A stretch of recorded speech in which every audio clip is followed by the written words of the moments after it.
Intégré l'école Ensecube à Grenoble. Ouais, et éclatez-vous quoi. Franchement, moi l'école d'ingénieur, c'est 3 années où j'en ai vraiment profité. Au-delà du simple aspect scolaire, 3 années où je ne l'ai plus jamais vécu après. Donc autant en profiter à ce moment-là. Qu'est-ce que tu te dirais peut-être si tu te voyais quelques années en arrière? Vraiment, un aspect qui est important, c'est d'être hyper curieux. Vraiment d'avoir la volonté de découvrir plein de choses, d'apprendre plein de choses. C'est quelque chose qui est pour soi. Salut à tous, j'espère que vous allez bien. On se retrouve pour une nouvelle vidéo avec Florian. Bonjour Thomas. Florian, c'est un ami à mon parrain qui travaille à EDF. On va vous raconter un petit peu son parcours, ce qu'il a fait comme études et puis ce qu'il fait actuellement. Moi, je fais des vidéos depuis environ 3 mois du coup sur internet. Si vous tombez sur cette vidéo, le but c'est de vous partager des parcours d'étudiants et de personnes comme Florian qui ont fini leur école, pour pouvoir vous raconter les expériences et ce qu'ils font aussi actuellement dans le monde du travail. Allez, c'est parti, on y va. Est-ce que Florian, du coup, tu pourrais te présenter en quelques mots, dire ton âge, d'où tu viens et puis ce que tu as fait aussi comme études? Alors donc Florian, je viens de Haute-Savoie. J'ai 34 ans, j'ai fait un parcours d'ingénieur, d'école d'ingénieur. Avant, je suis passé par une prépa, l'école préparatoire, okay, que t'as fait sur où? Annecy. Ok, prépa quoi? PCSI, alors je sais pas si ça existe toujours ou toujours, pas. ouais. Ça existe toujours. Okay. J'en ai fait une vidéo d'ailleurs, je mettrai la petite fiche si vous voulez aller voir. Puis derrière, donc, les concours pour rentrer en école d'ingé. Et puis j'ai intégré l'école Ensecube à Grenoble, voilà, qui fait partie du groupe INP. Donc il y a une école d'ingénieur tournée sur... Alors le titre de l'école c'est Eau, Énergie, Environnement. Donc concrètement une école qui est très orientée finalement vers ma future entreprise EDF, puisqu'on retrouve un peu ces thématiques là dans l'entreprise. Il y en a d'autres, hein, typiquement la CNR, GDF, toutes ces écoles en lien avec l'énergie, soit en production ou en ingénierie. J'aimerais revenir du coup un peu sur ton école d'ingénieur. Comment ça s'est passé? Comment était l'ambiance? Comment aussi tu l'as intégré? Est-ce que c'était l'école que tu voulais? Alors l'école d'ingénieur, non, c'était pas forcément l'école que j'espérais au départ. Okay. Donc j'ai fait 2 ans de prépa, qui étaient plutôt 2 années voilà, où j'ai bien travaillé. Ouais, voilà, c'était assez assidu, donc des années vraiment étudiantes au sens propre du terme, disons. Puis donc j'ai fait une première année de PCSI, derrière j'ai fait la seconde année en PC étoile, ce qu'on appelait. Bon. Et donc je visais plutôt des écoles type Centrale, les mines. Arts et métiers. Ouais, pas forcément les arts et métiers, mais en tout cas Centrale, les mines. Et puis ce que j'ai pas eu en fait à l'issue de ma deuxième année de concours, enfin ma deuxième année des concours de ma deuxième année. Puis j'ai décidé finalement d'en rester là parce que c'était déjà 2 bonnes années. Je sentais qu'à la fin je commençais à, enfin, voilà, c'était suffisant quoi. Pour moi la prépa, j'avais envie aussi de passer à autre chose. Comment ça s'est passé du coup cette école d'ingénieur, le 3 Cube? Ouais, alors l'école d'ingénieur, c'est ce que je retiens surtout de mon école, c'est l'ambiance. Hein. Clairement, c'est l'ambiance d'école que j'avais pas connue jusqu'à présent. Donc on était des promos de 300, hyper solidaires, avec tout cet esprit étudiant au sens d'événements, d'activités sportifs. Ouais, exactement. C'est tout à fait ça.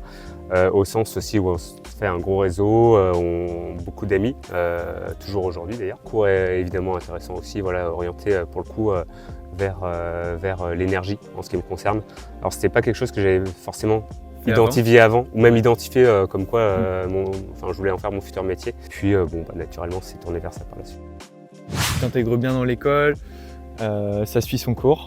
Ouais, première année un stage ouvrier, ça c'était un peu l'objectif de l'école de ces futurs ingénieurs. Passe d'abord un petit premier pas dans le monde du travail. Oui, ouais, voilà. Donc de 2 mois, c'est un stage, ce qu'ils appellent assistant ingénieur, que j'avais fait dans un petit bureau d'études sur Chambéry. Puis un dernier stage en 3e année de 6 mois cette fois, PFE, projet de fin d'études, ouais, c'est ça, PFE, exactement. Okay. Et t'es parti à l'étranger ou pas? Non, je suis pas parti à l'étranger dans mon cursus. Il y en a beaucoup qui le faisaient en Erasmus en 3e année ou en 2e année. Je ne l'ai pas fait, en l'occurrence. Okay. Voilà. Donc du coup, tu as fait ton PFE? À EDF. À EDF, tu faisais quoi à EDF? J'étais au centre d'ingénierie hydraulique, donc c'est un centre d'ingénierie qui est en charge d'étudier projets d'aménagement d'installations hydroélectriques. C'est plutôt dans une partie hydraulique, donc études d'écoulement hydraulique principalement. Voilà. Et du coup, ce stage, il t'a bien plu. Et par la suite, du coup, tu as eu Ouais, alors, embauche. donc par la suite, c'était une période 2012 où chez EDF, il n'y avait pas beaucoup de ce qu'ils appelaient de tickets d'embauche. Donc c'est des nouveaux embauchés en fait au sein de l'entreprise. Du coup, je suis passé par une case d'intérim pendant 1 an et demi. Issu de cet intérim-là, effectivement, une opportunité s'est proposée à ce moment-là. Et je suis rentré à ce moment-là chez EDF. Bon, tu vas nous raconter un petit peu ce que tu fais à EDF. Avant, je pense pour les ingénieurs là, qui sont en école, ou pour des étudiants qui voudraient faire une école d'ingénieur, comment tu as fait cette transition de l'école au monde du travail? Est-ce que ça s'est bien passé? C'était très différent en fait. Enfin, l'école d'ingénieur, c'est vraiment orienté événements, ça reste scolaire. Ouais, Le monde étudiante? Ouais, complètement, ouais. Et qui est, enfin, moi, j'ai trouvé très importante dans ma vie en fait. Et c'est le seul moment où j'ai connu une telle vie étudiante à Grenoble. Le travail, c'est la vie active qui commence, le monde de l'entreprise, quoi. Donc c'est une nouvelle étape dans la vie en fait. Voilà, voilà comment je l'ai perçu. Voilà. Est-ce que tu peux nous raconter un peu du coup la suite de ta carrière? Ouais. Au commencement un petit peu, tu as fait plusieurs postes à EDF? Oui, alors j'ai fait des études au CIH d'hydraulique, donc d'écoulement sur des barrages, ce genre de choses, d'évacuation de crues, etc. Donc plutôt orienté études. Projet quelques opportunités de travail là, qui sont proposées aussi. Par exemple, de travailler sur les opérations maritimes, sur les hydroliennes, l'installation d'hydroliennes en mer, voilà, au large de Paimpol en Bretagne. Et ça, c'était vraiment quelque chose que j'ai adoré parce que c'était du concret, c'était du temps réel, c'était de l'opérationnel, ce que je n'avais pas connu sur les premières années de mon poste au CIH. Je travaillais également sur des projets de reconception d'aménagement. Donc ça, j'ai trouvé ça très intéressant aussi parce que voilà, on partait un petit peu de la feuille blanche, beaucoup de questions qui se posaient, créativité que je recherchais dans mon métier. Puis ensuite, je suis parti sur l'aménagement de la Coche, qui est un gros aménagement en France de centrales hydroélectriques où ils construisaient un nouveau groupe sur des opérations un petit peu annexes, mais très intéressantes également. Ça, c'était mes 7 premières années de vie active au CIH, donc plutôt en centre d'ingénieur.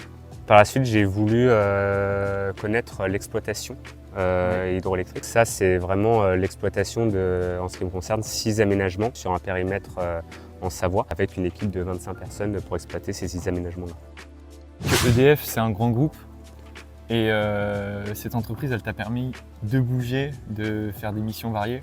Ouais. Ça, c'est vraiment le gros plus. Est-ce que tu aurais un petit mot à dire par rapport à l'entreprise ou peut-être un conseil à donner à des étudiants qui chercheraient une entreprise? Ouais, pour ça EDF, c'est vrai que c'est une entreprise incroyable hein, puisqu'elle permet de diversifier un parcours professionnel qu'on ne rencontre pas dans toutes les entreprises, même dans peu d'entreprises, je dirais. Moi, mon passage de mon premier poste à mon second poste, qui était radicalement différent, la marche elle était assez haute au début pour passer à ce second poste, voilà, avec pas mal de temps d'adaptation. Et ça, il n'y a pas beaucoup d'entreprises, mis à part EDF, qui peuvent proposer une telle variété de métiers finalement et d'opportunités pour ses salariés. Est-ce que tu as des idées encore, des ambitions sur ces prochaines années, des postes que tu voudrais faire? Ouais, là ça fait 4 ans du coup que j'ai intégré mon poste en exploitation. Je commence à être, je suis toujours dans la pente ascendante, j'apprends beaucoup de choses encore, donc pour moi le moment n'est pas encore venu pour moi de voir autre chose, là dans l'immédiat. Mais effectivement, il y a tellement d'opportunités chez EDF que je prévois un nouveau poste chez EDF sans souci, quoi. Est-ce que tu aurais 3 conseils à donner à des lycéens, des étudiants ou des jeunes ingénieurs sur peut-être la manière de travailler ou de voir un petit peu le monde du travail? Qu'est-ce que tu te dirais peut-être si tu te voyais quelques années en arrière? Vraiment, un aspect qui est important, c'est d'être hyper curieux, vraiment d'avoir la volonté de découvrir plein de choses, d'apprendre plein de choses. Ça, c'est quelque chose qui, pour soi, permet de développer beaucoup de compétences. Beaucoup de gens dans leur métier sont vraiment hyper passionnés de ce qu'ils font. Et quand on leur montre de l'intérêt, on a facilement des échanges qui se créent et des liens derrière qui sont vraiment sympas. Ça permet de développer plein de compétences et même une manière de travailler finalement. Ça, c'est hyper important. Est-ce que tu as un dernier message à faire passer à la caméra ou un petit mot pour dire, pour résumer ton école d'ingénieur? Ouais, éclatez-vous quoi. Franchement, moi l'école d'ingénieur, c'est 3 années où j'en ai vraiment profité au-delà du simple aspect scolaire, dans la vie associative, dans les soirées, dans les événements qui sont proposés. Franchement, c'est 3 années où je ne l'ai plus jamais vécu après, donc autant en profiter à ce moment-là. Écoute, ça motive bien, moi je suis content de mon choix. D'être rentré en école d'ingénieur là en septembre. Comme tu l'as dit aussi, tu as gardé de très bons amis. Ouais. Tu as passé des moments merveilleux et moi j'ai hâte de vivre aussi cette expérience, ce cycle de 3 ans d'ingénieur. Je pense que c'est très formateur et intéressant aussi au niveau professionnel, comme toi tu l'as fait et tu es en train de le faire à ta carrière à EDF. Ouais. Merci beaucoup Florian. Avec plaisir, merci à toi. Je te souhaite une très bonne continuation et puis peut-être à une prochaine. Ça marche. Merci. Merci à vous d'avoir regardé la vidéo. N'hésitez pas à lâcher un petit like, à vous abonner. Et puis moi je vous dis à vendredi prochain pour une nouvelle vidéo. Et n'oubliez pas de garder la banane, c'est super important. Allez, ciao!